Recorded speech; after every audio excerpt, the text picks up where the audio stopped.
We are back finally. I'm just going to go right to the point here. Craig's a dad. Oh, hey guys. And it's awesome. And really, legitimately, we were supposed to record a podcast the day after his son was born. Actually, it was the day of. Was it the day of? It was that Monday night. Oh, yeah, you're right. It is that Monday night. Oh, Yeah. 2 weeks today. 2 weeks today. Yeah, we were supposed to record. And when we made the plan Sunday night or Sunday afternoon, whatever it was literally like, we're doing a podcast unless the kid gets born. And the kid got born. It was really the one scenario in which we were not going to record a podcast. We had the whole thing set up. I actually planned and did an itinerary. That's why it didn't happen. Well, today I also planned and did some sort of itinerary, and it's happening so far. So hopefully nothing crazy happens. Well, that's good. Well, I hope something really crazy happens, but yeah. Well, it's good to be back in the podcast land. It's so good to be back in the podcast land, and I was actually going to tweet this, but I figured I would just say it in the show that basically anytime we decide that we're going to record a podcast, major news happens the next day. Oh, that is true. So there's a pretty good chance some news is going to break on Tuesday. Yeah, that's awesome. The Nationals trade for Mike Trout. Yeah. Oh, don't do that to me. I just came. Oh boy. Oh, sorry. We went there already. It's been a while. Wow, okay? It has. It's been a while. Oh god. And we're already off the rails. It's a record short amount of time, I think. It's good to be back. It's so good to be back. So I guess, is there anything else you want to start with before we hit the itinerary? Anything you want to hit? Not that I can think of. Yeah, everything's good. But good. Will is healthy. Baby Will. Yep. Hashtag Baby Mac. Hashtag Baby Mac. Oh, someone asked if. Hold on. I just said I wasn't going to go back to Twitter, and I already went back to Twitter. Jeez. Oh God. You're like a slave to it. I am a slave to it, but there was a reason, and it was related to that. Oh, the Dan wants to know if we could start calling you Mac Daddy, and I think that absolutely is a thing that should happen now. You can't give yourself a nickname. We've discussed this on the podcast. Okay, but so you are now Mac Daddy. There we go. I like it. I like it too. Not hashtag the hammer, but Mac Daddy. Excellent. I'll take it. It's better than pliers. So much better than pliers, Natalie. Okay, so we'll get into the Nat stuff now. So originally the name of this episode, when it was going to happen the day that your son was born, I wasn't even going to give it a number. It was just going to be called Nat's Talk on the Go, the Managerial Dumpster Fire. Because that was the news that had broken over the weekend that not only was Bud Black not going to be the Washington Nationals manager. Was that really that week? That was that week, the week before that weekend. Oh, okay. All right, or that week before, I guess that week bore. The week before, yeah. Yeah, because we were like, oh, we should probably record a podcast. Yeah. And it feels like so much longer ago, doesn't it? Yeah. It feels like Dude, so you're long. telling me. Yeah, no kidding. To the guy who hasn't slept. But so just a quick recap on the disaster that was the Nationals managerial dumpster fire. In the Nationals, apparent sources said the Nationals offered a job to Bud Black. I'm gonna do some real summary work here. Nice. The Nationals offered a job to Bud Black, according to sources. Yeah, sources said that they had decided they wanted Bud Black. And then exactly. And then I woke up one morning and Bud Black was not only not the manager of the Nationals, but he was extremely insulted by the offer that the Nationals gave him. 6 hours later, Dusty Baker was the manager of the Nationals. After a weekend where Dusty Baker complained to the media about the lack of diversity in major league managers. Yes, that is also true. Which he has a good point. He has a very good point, which we're not getting into right now. Yeah, that's a whole different thing. That's a podcast on its own. Go Dave Roberts. Yeah, I was just going to say it. Of course you were. The new Dodgers manager. But it was a really quick turn of events, and it was very interesting as news broke over the next several days after that, and as Dusty Baker was officially announced as the Nationals manager in 2016, that basically what the Nationals are saying is they offered Bud Black they didn't offer Bud Black any job. They were in negotiation with both Dusty Baker and Bud Black. And ultimately, something along the lines of, and I don't have the quote in front of me, so I'm going to kind of air quote, you learn a lot about a guy during negotiation. Yes. And so I would like to know what you think about that. I don't want to get into the back end crap of it too much, but I want to know what you think of that Rizzo comment. And I want to know kind of what you think in general about that process and what happened.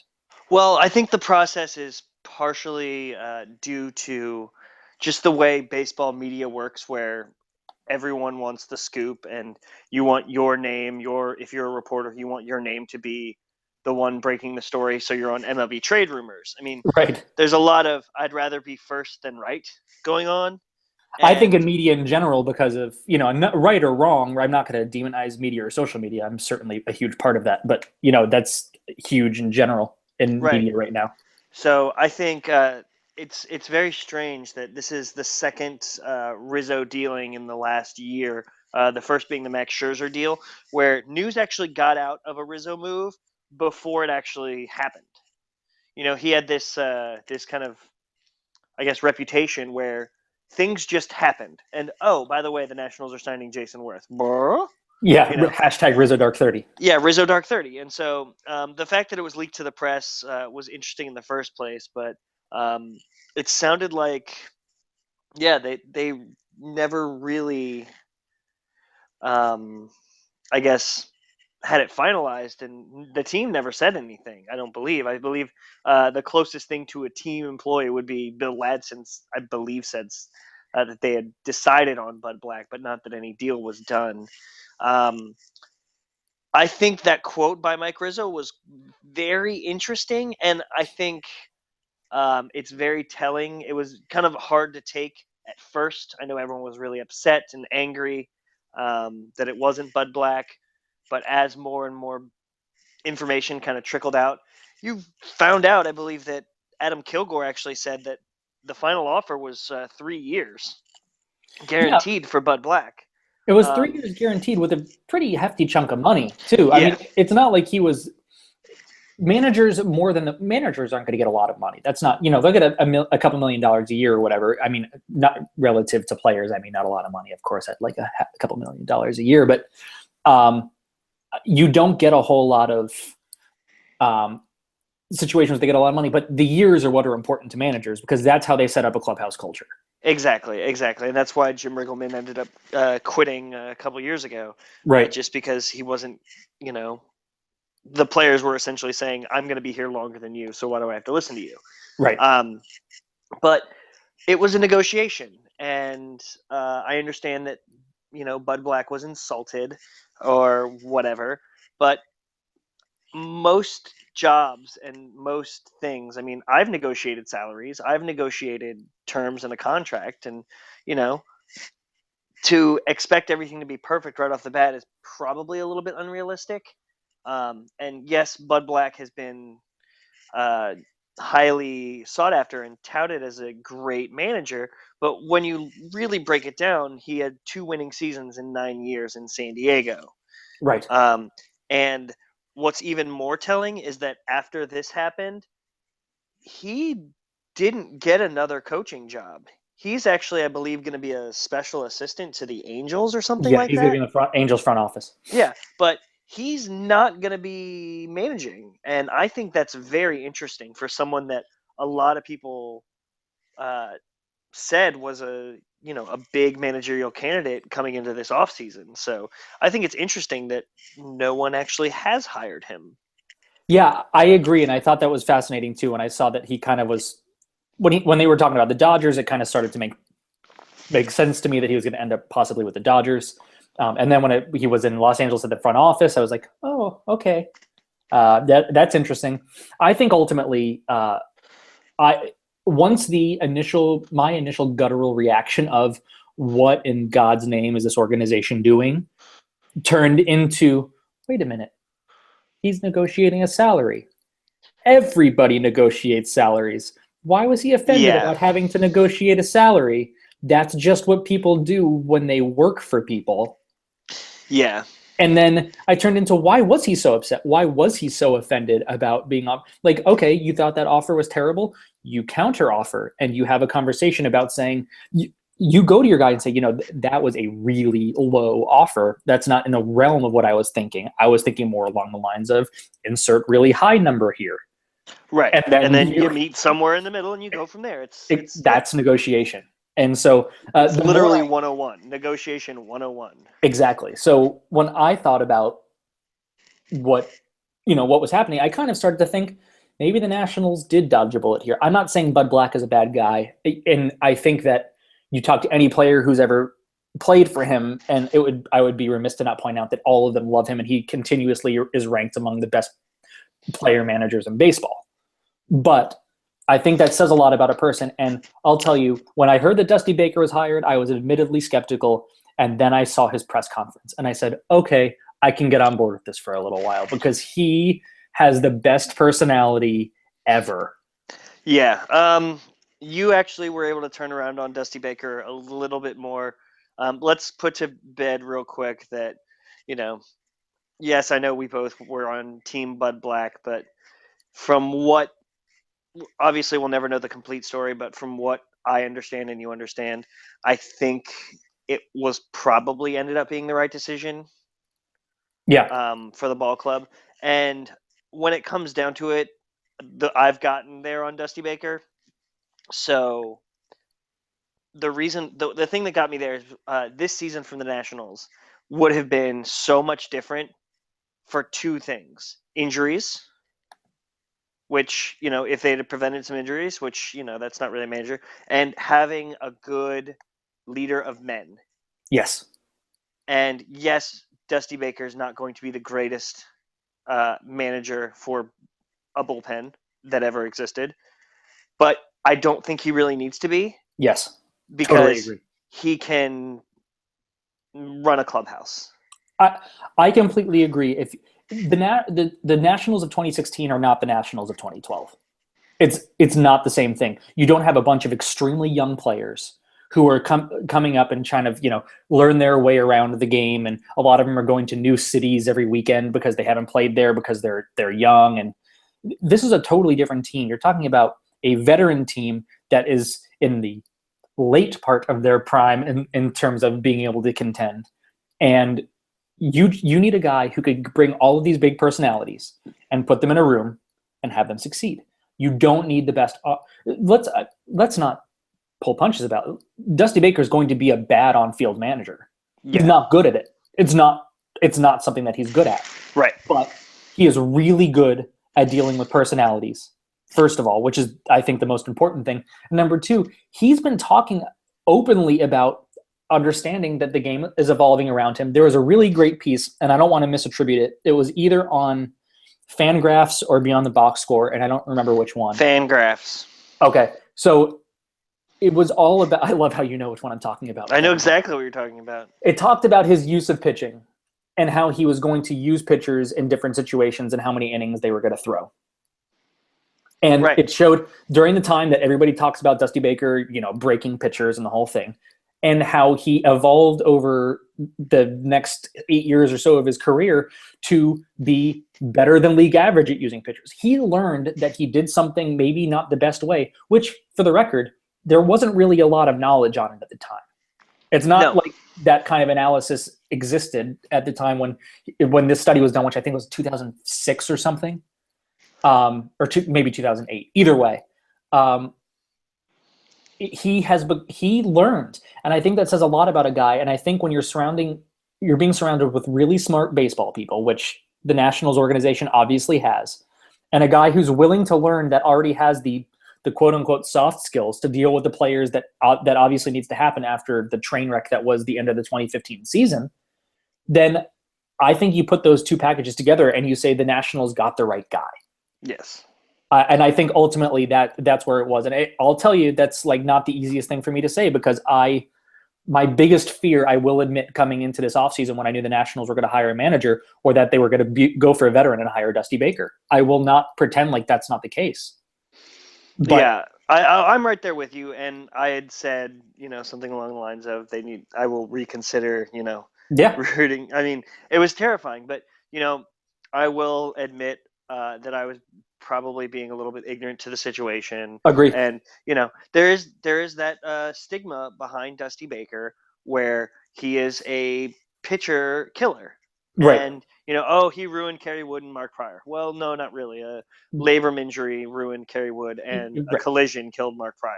I mean, And one of the things that we're talking about trying to fix is that injury issue. And the Nationals hired a crack team of new medical staff that they're trying to basically create the money ball for injuries in Washington, D.C.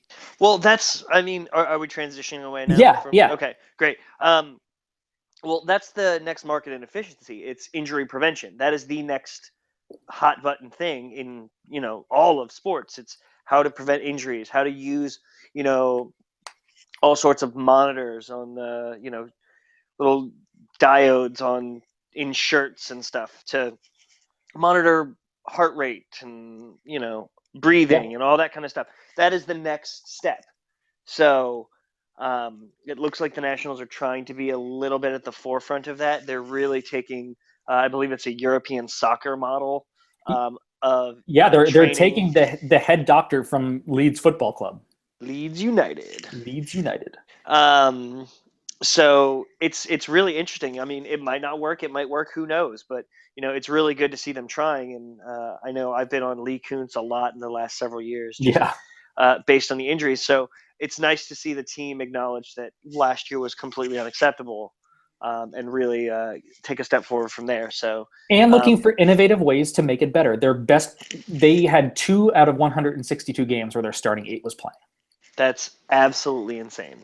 That's insane. That your medical staff should be fired. Yes, I and mean, there's they no, were. and they were, and rightly so. Don't think they're bad guys. I just think that they're guys they've been there forever and ever, and they just got stuck in ways, and they didn't evolve with the times, and it happens.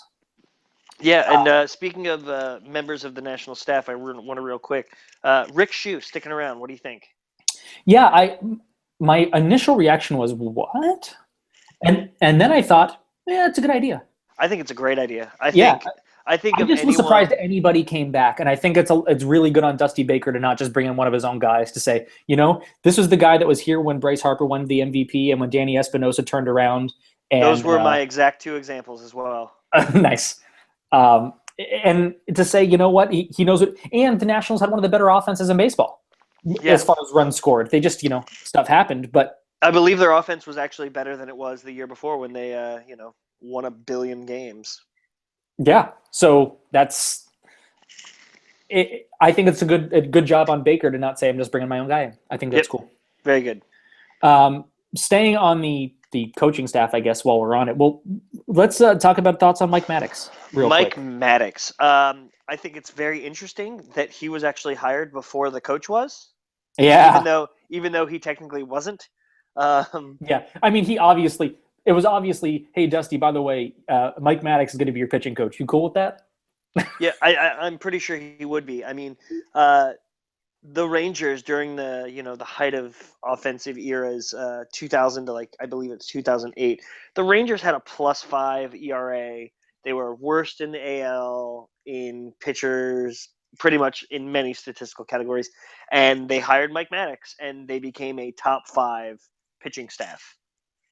And Well, I just don't think it's a coincidence. So they really turned it around. I believe recently they've been somewhere around 3.5, whereas before they were up above 5 ERAs. yeah, So I think it's a great fit. I know we loved McCaddy, but I think it was probably time for him to find a new job somewhere. yeah. He had made his way through a whole lot of managers. I mean, Yeah. that's pretty uncommon. That Yes. eventually, any coaching staff at a professional sporting event, you're hired to be fired. Exactly. I mean, Unless you're a legend, which how many of those are there anymore?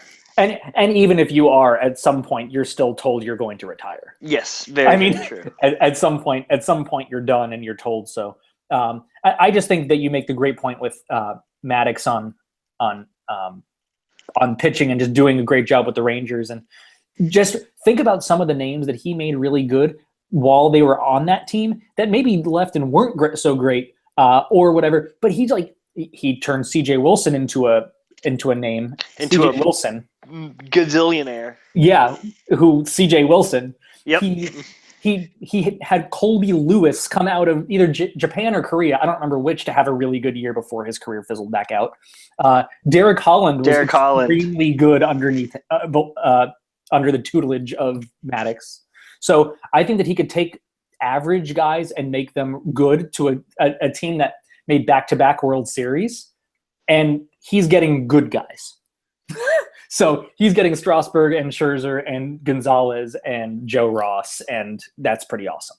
Yes. And so, not to mention bullpen, which we'll talk about shortly. Yeah, I think it's a great hire. I think it's a good move. I think it's a good thing. I think it'll be nice for him to come in to an established pitching staff. Yeah. I'd like to see what he can do when he doesn't have to fix absolutely everything from the ground up. Yeah, exactly. It'll be very interesting to see how he deals with it. So yeah, I think it's a great hire. The staff is taking shape. Yeah. And of course, before we get into the off-season fun, we would be remiss to not talk about the Washington Nationals player who is the National League most valuable player. Oh yeah, for sure. So Bryce Harper winning the MVP, probably the least surprising thing that's ever happened. I mean, it's so rare that you go into those contests and you just go, well, duh. It just doesn't happen all that much. Even the years where Mike Trout should have been, duh, it wasn't. And then you look at Bryce being the youngest ever unanimous vote. I kind of don't think unanimous is a big deal usually, but the baseball writers don't agree on anything. They agree on nothing. And they all agreed that Bryce Harper was the best National League player in 2015 on a Nationals team that did not make the playoffs. And for writers that vote on that stuff, making the playoffs is important, at least a lot of them.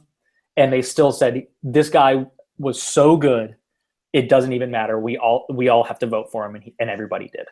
And that is a testament to what Harper did. And it is pretty remarkable. He had one of the best years in the history of Major League Baseball. Yeah, he was real good. Yeah, I mean, we weren't going to spend too much time on it because, I mean, everyone knew it was going to happen. And what else can you say? All year we were like, yeah, things aren't going so right, but Bryce Harper, I mean, come on. So the whole time you just knew, you kind of knew it was going to happen, and he is a freak. Yeah, and the important thing is that he gave Dusty Baker the vote of confidence. He was pretty darn excited after that press conference. So yes, he was. Anything that can bring Bryce Harper back from Twitter, vacation. Yeah, it's usually pretty important. Yeah, so that's really cool. He looked fresh to death with his, platinum blonde hair and his adorable little niece and nephew. Yes, it was very cute. And I love the faux controversy about Maymays. Okay, so that was my question. Maymays on purpose, or did he really not know? You know what? He doesn't spend time on the internet like us. Yeah. So you know what? He's probably way better for it. Yes, he's too busy being one of the top 2 baseball players on the planet. Yeah, I was just gonna say. So he doesn't know what the difference between a meme and a Maymay, except he's the best baseball player in the National League. So who cares? I was so excited when I saw that was a thing, and I went on and I made a Whip and Maymay joke, and I had apparently been beaten to the punch by pretty much the entire internet. So. This is what happens when you become a father. You're like half an hour behind everybody else. I was so excited. I thought it was like I tweeted it, and then I started reading like a whole timeline, and I was like, oh, yep, he made that joke. Oh, she made that joke. Okay, yep, that's on like SB Nation. Okay, great. I've made a huge mistake. Yep, like I should just delete this and pretend no one was watching. But it will always follow you. Yes, it will on the internet. Foregone conclusion. Bryce Harper, unanimous. That was pretty fantastic. Pretty great to see. Yeah.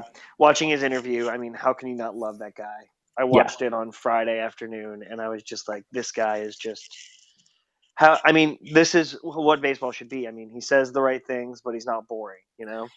I completely agree. He's not doing the Bull Durham cliches. He's Right. actually answering questions. Now, people might not like the answers because they're not the traditional answers that baseball players have been giving for 50 years. But it's interesting, and I don't understand how you can not like him. And this is coming from a DC baseball fan, obviously, but just you look at it even marginally objectively. How do you not like that kind of player? Anyway, Yeah.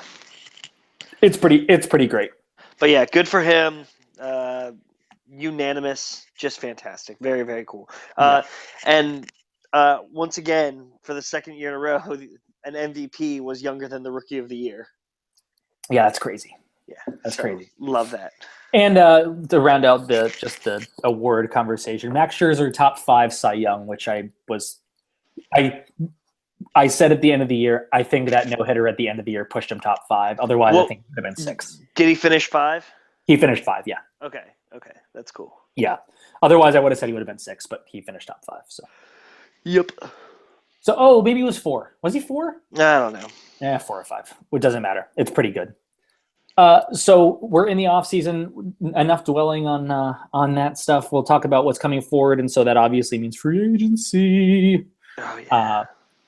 So the biggest need the Nationals have, everybody is fully aware, is a bullpen.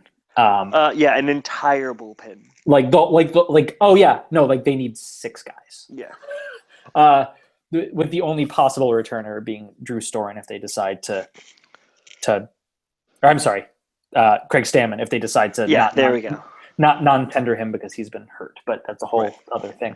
But MLB trade rumors, as we give them their second plug of the day, and they're not being paid for it, I promise, says that a lot of people are saying the Nationals believe that their biggest need is a left-handed hitter, which is interesting. It's a big need. I would not say that it is bigger than the guys that are going to pitch the last 4 innings of your baseball game. I mean, they've got a pretty good left-handed hitter already in the lineup. So he's okay, I guess. Yeah. But I think with the loss of Denard Span, I think that it is important to get another left-hander in there. It just depends on how they want to balance it. It will be very interesting to see going forward. But I think the most important thing to talk about, obviously, being bullpen, and we'll focus on that a little bit, because apparently the Tigers had a conversation with Rizzo about Papelbon and Storen, but the ask wasn't big enough for whatever Rizzo wanted at the time. Do you think that either or both of them move before spring? I think one will. Do you have a prediction on which one? I think it has to be Papelbon. It just has to be, right? I think it has to be. I think Drew Storen should be traded. I do too. Just for his sake, and I think he needs a fresh start. Yeah. And I think the team needs a fresh start from him because, yes, he has been good. But once again, I'm going to bring up the James O'Hara piece from about a month and a half ago about Drew Storen's, good numbers, but not very high leverage good numbers. Yeah. I should say. So I think both of them should be traded, but I believe that only Papelbon probably will. And if the Nationals are, looking at their Twitter responses to anything that says Jonathan Papelbon, yeah, I don't know how you could bring him back. Oh, happy birthday, Papelbon, by the way. Yeah, happy birthday, buddy. Some amazingly hilarious responses. Yeah, I didn't read those, but you shared a couple of them. Yeah, they were pretty did. Funny actually. But I actually think both players will be moved. Yeah. And I think that once Darren O'Day signs, and we'll get to that, I think that's when things will start to happen significantly. Yeah, he's definitely the biggest piece on the market right now. Yeah, I think both of them move, and so I don't know. I don't see how they don't, to be honest with you. And oh God, where did? Sorry, my comment disappeared off the screen. Yeah, I think both of them get moved ultimately. But on to the Darren O'Day statement. I know everybody loved Darren O'Day because he's the best free agent going into the offseason. And then I looked at his numbers, and I'm now in love with Darren O'Day. Yeah. So I have some information. So some good relievers still available include O'Day and Joakim Soria. So I decided to kind of look at their numbers and just kind of see over the last like 4 or 5 years what they've done. They're both on quote unquote the wrong side of 30. Soria's 31, I believe. I don't have this written down, and O'Day's like 33. Yeah. Over the last 4 years, O'Day has had seen his strikeouts per 9 go up, his walks per 9 go down, and his home runs per 9 go down, all with a higher BABIP. So yeah, that's not bad. He's getting better in every way and getting quote unquote less lucky, if you will, with the higher BABIP to oversimplify a point. Yeah. And Soria's on the other side. His strikeouts per 9 are dropping, his walks per 9 are increasing, his home runs per 9 are increasing, and his BABIP is dropping. So he's been luckier with worse numbers. So, and I believe in Soria for 3 of the last 4 years, his ERA has been above 3.5, or a 3, with 2 of them above 3.5, 1 of them above 4. So it's not like he's been putting up consistent numbers the last couple of years, and he's only going to get older, and it's not going to get better. And so Darren O'Day, a lot of people are saying that he can land the kind of numbers that, like, for 4 years, $28 to $36 million. And my thought process is if the Nationals can get him for $4 and $35, they've got to sign that deal right now. Yeah, that's what I think the most interesting thing is going to be, and I think this is all. I mean, obviously, yes, Rizzo's the guy that makes the calls, somewhat, but he has been a stickler in the past about multi-year deals for relievers. Yes, like I believe, and rightly so. It's usually a bad deal. Right. What was it? Joel Peralta. Mm-hmm. I believe walked over a single year. Right. And I think it'll be interesting to see if Rizzo is willing to go even 3 years for a player of O'Day's caliber. I think that would be a growing point for him. I think it would be a good sign to see that he is willing to, adapt a little bit from things that haven't worked as well. Yeah. So I'm not sure he would be willing to go all the way to 4. I would have no problem with him going for 4 because, well, one, it's not my money, and B, it's not my reputation. Right. And the last one is, you can always trade him. Yeah, and the other interesting part that might make you say that he might be willing to do either a 3-year deal for a little more money or a 4-year deal for a little less, and I just read this today, that apparently because of the Baltimore connection, his wife works full-time in the DC area for Fox News, I think, if I remember correctly. And so, we're going to pass on from that. But that'll be fun for the Scherzer family. Yeah, well, that's a whole different thing. But it will be very interesting to see if they're willing to give a little bit of a discount to stick in the area. It's not going to be much. I'm saying it'll either be a very expensive 3-year deal or a bit cheaper 4-year deal. It's going to be a lot of money, but it'd be interesting to see if that kind of nudges him in the Nationals' way in any way. And from what it sounds like, it's almost a bidding war between the Dodgers and the Nats right now. Yeah, and as far as available cash on hand, that could be a heck of a battle if both teams are willing to pay. Yep. So hopefully so.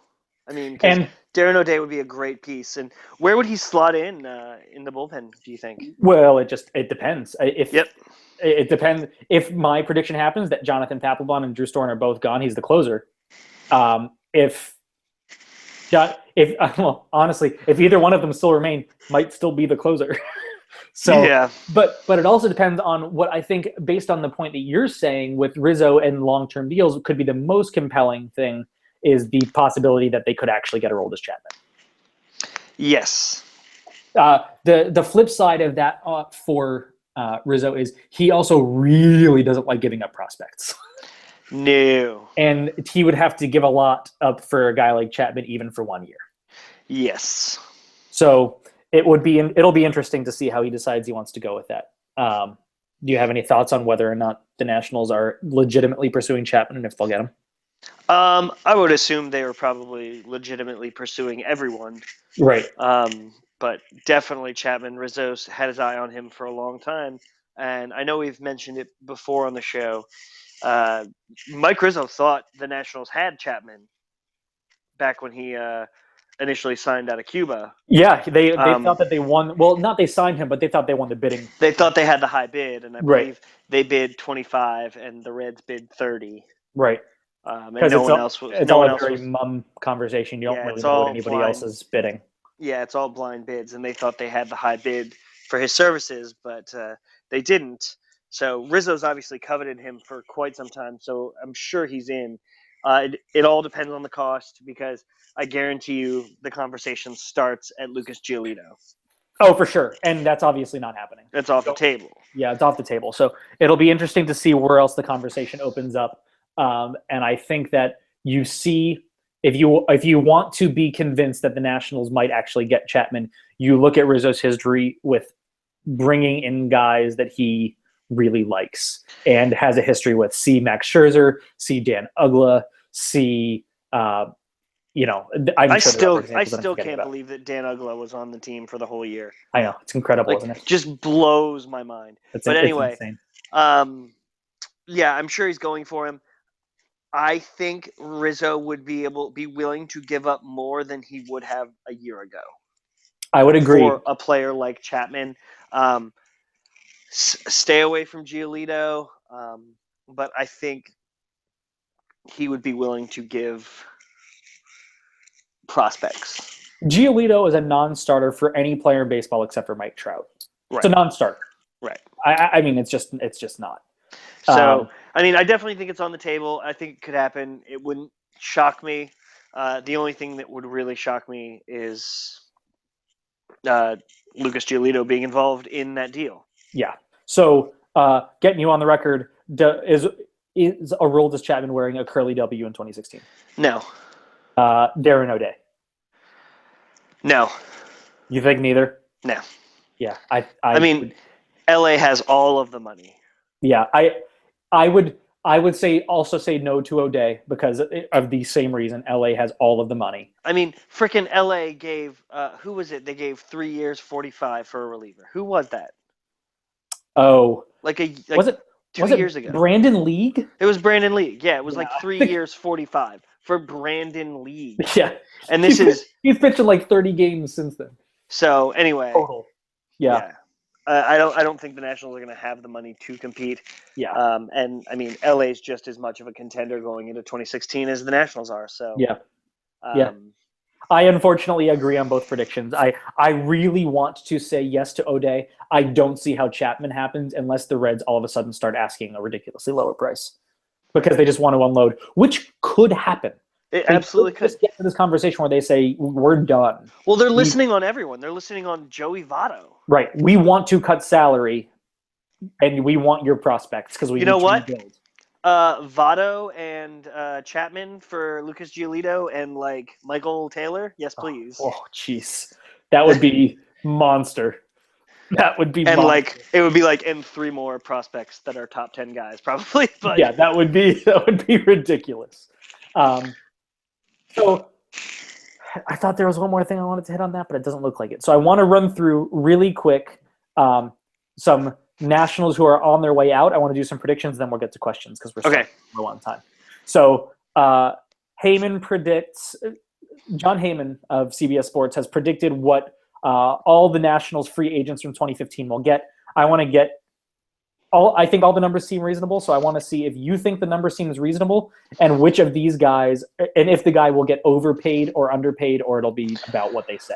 Okay, you just said a lot of things. Can you break it down in a nutshell? I will. We'll do Zimmerman first. So John Heyman says predicts that Jordan Zimmerman will get 5 years, $115 million. Is that number reasonable? Yes. I think it seems reasonable. Do you think he'll be overpaid or underpaid from that number? I think he'll be overpaid. I do too. Like by a lot. I think someone's going to do like 6 and 150 or something. I mean, he's going to get a ton of money. Yeah, he's going to get a lot, and his numbers are trending downward. Yes, which I completely agree. Ian Desmond Heyman says 6 and 90 seem reasonable. I think it's reasonable, but I think he will be underpaid. I agree. I think like 4. 4 and 60 maybe. I mean, maybe a little higher. 5 and 75 maybe. I don't know. Do you think there's a chance that he takes a pillow contract? Yeah, we talked about this earlier. It would be very interesting to me if he decided to do that, because it's really a big gamble, because if he does take the pillow contract and has the same year, he just devalued himself a lot more. Oh yeah, it's a huge gamble, and I mean, it would have to be at a steep discount. Like he'd have to sign a 1-year, $10 less million, because he is tied to draft pick compensation. Exactly. So he would have to take a big time hit this season, and really, really have a good year to make up for it. But have a 2014 style year, 2013 style year. If he had one of those years, his value would go way back up. It would just be an anomaly this year. Yeah, I think he'll sign for more than 4 and 60. I think you're probably right. Ultimately, I think I dropped that too low, but I think you're looking at a 4 or 5 year deal, but not nearly what it would have been before, and certainly no question what the Nationals offered him the year before. I mean, yeah, he turned down 107. I think 107. Yeah, 107 maybe. Something crazy. So then, speaking of guys who are not tied to draft picks, Denard Span, 3 and 36. Heyman says. Yeah, I think that's too much. I think it is too. Unfortunately, I think it's way too much. With a healthy year, I think that I would give it a push. Oh, with the healthy, I would say that would be less than really. Well, you think you would have gotten more than that if he was healthy? I think he would have gotten way more than that. Absolutely, just because of what the Nationals lineup looks like when he's in there, and the on base percentage and the defense. Yeah, Denard hitting first for your team it transforms your whole lineup. Yeah, so it really does. It would be worth it. But being that he's not a draft tied to draft picks, you still have to imagine somebody's going to offer him a multi-year deal. What do you think on a multi-year deal for Span? I think he's probably going to sign somewhere around 220. Yeah, okay. That seems pretty reasonable. Speaking of 220, that's what Heyman says Fister's going to get. What do you think? I think Fister's going to have to sign a 1-year deal. I think so too. I think he's got to show he's healthy. Yep, he's got to show he's healthy, and he's got to have a big year. If he, and I think he could cash in and get like a 4 and 60 after that, maybe. Right. He's got to have a do a Dan Herron's 2013 style deal with the Nationals, like 1 year, like he'll get Edwin Jackson. He'll like 1 year, $13 or $14 million. So it'll be good money. He's going to sign with a team that has 2 starters and is like the Diamondbacks or something. Yeah. Oh, or a tie back to Seattle maybe. Yeah, he's going to sign somewhere with a team that's not that good and just hope that he can turn it around. I mean, he's not going to contender. No contender would take a chance on giving him a rotation spot. Yep. Not after last year when his velocity so steeply dropped, and it didn't look good as far as staying healthy long term. So I want to hit embarrassing time real quick before we do questions. I love embarrassing time. I went back and looked at old podcasts. Episode 91 of Nats Talk on the Go. Craig McHenry, quote, "The Nationals will win 100 games and the World Series. This is the year, man. I'm in!" Exclamation point. I put the exclamation point in there for fun. Close quote. Yeah, I didn't get my quote, unfortunately, but I did say that the Nationals would do 96, and that while they wouldn't run away for the division, they should win it easily. So we're bad at predictions, but at least we're accountable. Yep. Oh yeah. I think I've said all along. I've admitted that I predicted 100 wins. Yeah. I don't think I've shied away from it. I will say, and because I was chatting with Ryan Sullivan a little bit, and I told him that I would give him the shout out. But the one thing that I did get right, and it's quite possibly the first preseason prediction in the history of time that I've ever gotten right, is that I predicted Bryce Harper would win the MVP this year. Very nice. Not on this show. No, not on our own show, but on Ryan's wonderful Nats GM show. So you should head over to natsgm.com and check it out if you haven't, because he gets really good guests on there. He does. Very good interviewer, and he's fun to listen to. I mean, he's had Joe on there, so obviously the quality's up there, and he hasn't had me. So once again, the quality's up there. I was gonna go the other way around on that, but thank you for that. I appreciate it. But in fairness, I should say this is the third year in a row that I predicted Bryce Harper to win the MVP. So That's just my little bit of disclaimer. You know what? That's fine. Yeah. I was bound to get it right. You're hitting 333. You're pretty good. I'm a very successful major leaguer as far as that's concerned. I was terrible at predictions, but you know what? That's fine. Whatever. You know what? I think if you're bad at predictions, that actually makes you a better person. Oh, that's good. And the one thing that I wanted to say, because Flax, or Flaz, as I'm now calling him. Flaz, I like that. Yeah. Reached out. He tweeted, he had a mistype at an event that he went to, and they called him Andrew Flaz. It was pretty funny. That's anyway, fantastic. I said that, well, maybe Craig Stammen will come back, and that'd be the one guy coming back. I was being a little facetious, but he wanted me to make sure that I mentioned Felipe Rivero, because obviously he will be in the bullpen next year, and he will be writing a magnum opus on the Nats blog tomorrow that you should check out. Yes. So questions. First, Flaz will, not Felipe Rivero. Yes, Flaz will, not Rivero. Exactly. That would be a good get. No offense. That would be a lot of fun, and that would be a good thing for our site. So we're into questions. I'm going to go through them as quickly as we can. I hope there's some good ones. There are some good ones, but I'm going to go through them in order as people sent them in, because you will be rewarded for responding early. So there will be like two of them. Well, probably. So Beard says, as far as Nats are concerned, what are you most thankful for besides Bryce and Beard? Of course. I was just about to say the Beard. So good question as we head into Thanksgiving week. Nats-wise, what are you most thankful for? What am I most thankful for? I am thankful for the community that I have found within baseball and Nats Twitter, and some really good friends have come out of baseball, and some really good relationships, and strengthening existing relationships, and familial relationships, and all sorts of things. So I'm really thankful for the effect that baseball has had on my life. Well, I couldn't have said it better myself, so I'm not even going to try. All right, there we go. The Nata Dude asks, will the Nats make a move to help mitigate Zim's physical breakdown, or will they remain in denial for another year? Denial. Yeah, for sure. I don't think there's any question about it that they're going to remain in denial on it. Clint Robinson will remain the backup option at first base, which if he has a good sophomore year, then at 31, things will be fine and dandy. If he does not, then the Nationals are in serious trouble. Yep. Joey Votto. Yes. Joey Votto. Ben Zobrist, just saying. Josh Nelson asks, over under on the first hashtag RizzoDark30 move we see this offseason.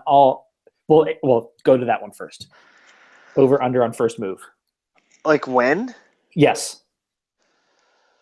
I think it's going to happen this week. I think it's probably going to happen on Friday. I say... you said tomorrow already. Yeah, tomorrow. There you go. Tomorrow. I think that is the over-under tomorrow. Because we've done a show. Also asks, Strass gets resigned, right? Question mark. Wait, what? Steven Strasburg at the end of 2016. Does he get re-signed, or does he does he end up with another team? Does he stay with the Nats or end somewhere else? He ends somewhere else. Yes, I think so too. He's going back to San Diego. Yeah, I think he ends somewhere else. The Nationals or Los Angeles. Scherzer and bring in Giolito as your number 2, or other way around. But I think that Gio Gonzalez is also a free agent at the end of next year if the Nationals don't pick up his options. Just worth considering. Yeah. Fang asks, longtime listener, longtime tweeter. Also, I'm adding this little piece, future guest on the show, but that's a whole other thing. Ooh. What do you think new pitching coach Mike Maddox can bring to the pitching staff? We kind of hit on that earlier. Do you have any other things to add?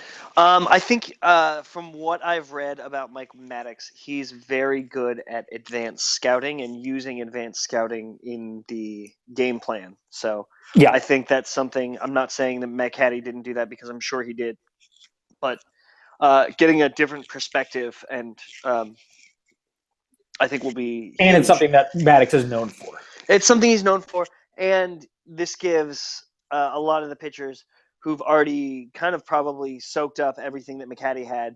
It gives them all that extra Maddox information on top of everything they've already learned. From all the very good information from Maddox. Exactly. More information is always going to be better. Absolutely. So I'm looking forward to seeing how he uses that scouting information. Yep, totally agree.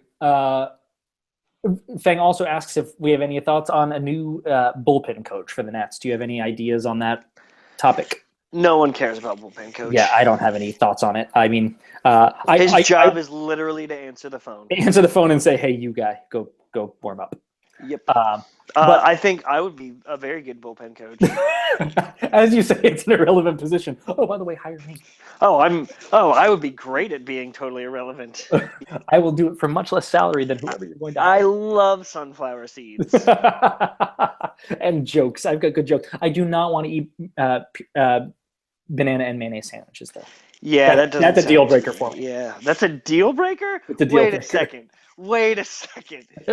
If Mike Rizzo came to you and said, Mr. Drogan, I really like what you're doing on the that their blog and that their podcast. Big fan over here of that podcast, by the way. You're assuming that Mike Rizzo is going to pronounce my name incorrectly, as you call me Mr. Drogan. Yeah, of course. Yeah, That's okay, cool. why I said that. Nice. Because how would anyone know? That's right. Mr. Drogan, you can be the bullpen coach, but all you have to do is eat this peanut butter and mayonnaise sandwich. Like, I don't know, 15 times a year. You're going to really say, no thanks, I'm good. No, I will stay working in my cubicle.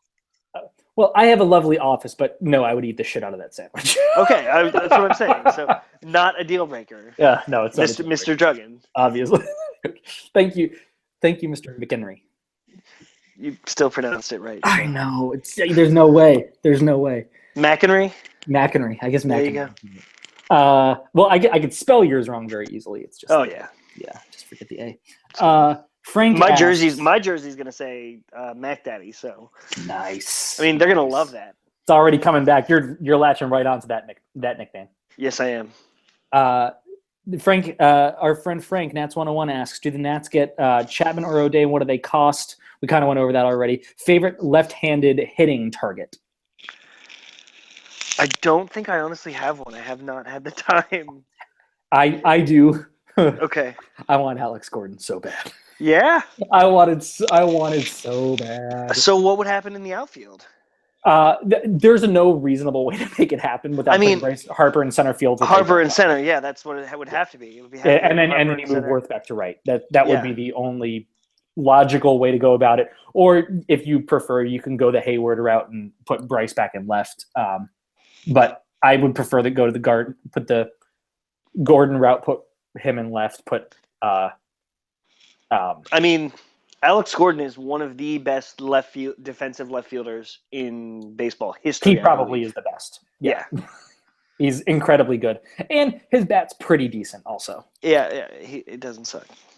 And hopefully Beard doesn't get mad at me. You have to predict for Jason Worth being old and getting hurt. Just like Ryan Zimmerman. Now, I don't think the Nationals will do that, but I wouldn't hate it if it turned into Alex Gordon. Stranger things. That's all I'm saying. That's all I'm saying. I don't like the idea of Bryce Harper in center field all that much, but I would consider accepting it for Alex Gordon. Nice. And then last is a joke question. Joke questions are my favorite. In my opinion, but Andrew wants to know if I'm going to reconsider my choice for favorite TNB writer, considering he has 2,000 words going up on the site. And that answer is absolutely. You are now my favorite writer. Sorry, Aaron. Wow. Yeah, I'm brutal. This is a vicious business, Craig. Jeez, it's vicious. I believe I'm all in on Team Flaz. I believe you missed a Fang question. Oh, did I? Yes. Enlighten me, please. I believe he asked about my turkey. Oh yeah, gobble gobble. Yeah. What? Did you just gobble on the podcast? Yeah, it's a What just story. happened? Don't ask. Even for me, it's not a good thing to share on. Hashtag turkey emoji. Hashtag turkey emoji. So how do you prepare dat bird? Oh, so I used Alton Brown's Good Eats recipe for my turkey. Nice. Got my turkey from work. Turkey from worky. Turkey from. What are you saying right now? I got my turkey from worky. They gave everyone turkeys. I think it's a weird thing for companies to do, by the way. But Like, it's a turkey. Here's a $15 turkey that you have to go out of your way to get. Okay, fantastic. Thank you. And I know you're probably, you're still in your 20s for another 2 months. Yay. So you're probably not going to be making food by yourself. It's not really 2 months, but that's okay. Yeah, it's less than 2 months. Sorry. It's less. It's less. But so it's Alton Brown's. I brined it in water, salt, vegetable stock, allspice berries, peppercorns, crystallized ginger. Oh. Yep. Which, if you're buying crystallized ginger, buy it in the natural food section from the little granola station they have, because it's way cheaper than buying it in the spice aisle, because you can buy it fresh and by the pound. So, by the way, it's awesome. A nice tip. Yeah, you got it. And then for your aromatics that you stuff the bird with, you use a little bit of rosemary, some sage, a red apple, and some onion, and a cinnamon stick, actually. And then you stick that in the cavity of the bird. You sear it about, I think it's 450 degrees for 30 minutes, and then you lower the temperature to 350 for 2.5 hours, and you get a beautiful bird. Very nice. Gonna have to try that at some point. Yeah, it turned out well. I made the bird before Thanksgiving because, well, I haven't actually eaten any of my bird because I took the breasts off and I froze them, and I took the legs and wings off and I froze them, and then I ripped every other bit of meat off of that carcass. I just wanted to say carcass on the podcast. I knew you did.